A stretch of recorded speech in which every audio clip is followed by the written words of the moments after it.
Yo, what's up guys? Welcome back to the channel.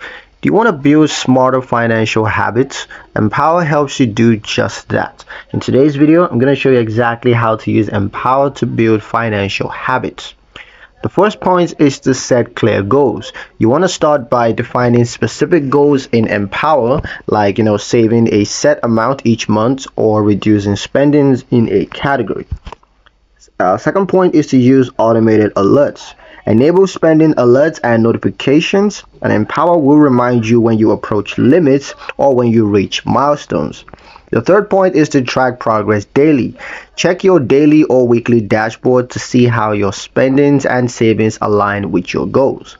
The fourth point is to adjust and repeat. You want to review your habits regularly and adjust goals and celebrate small wins to reinforce positive behavior.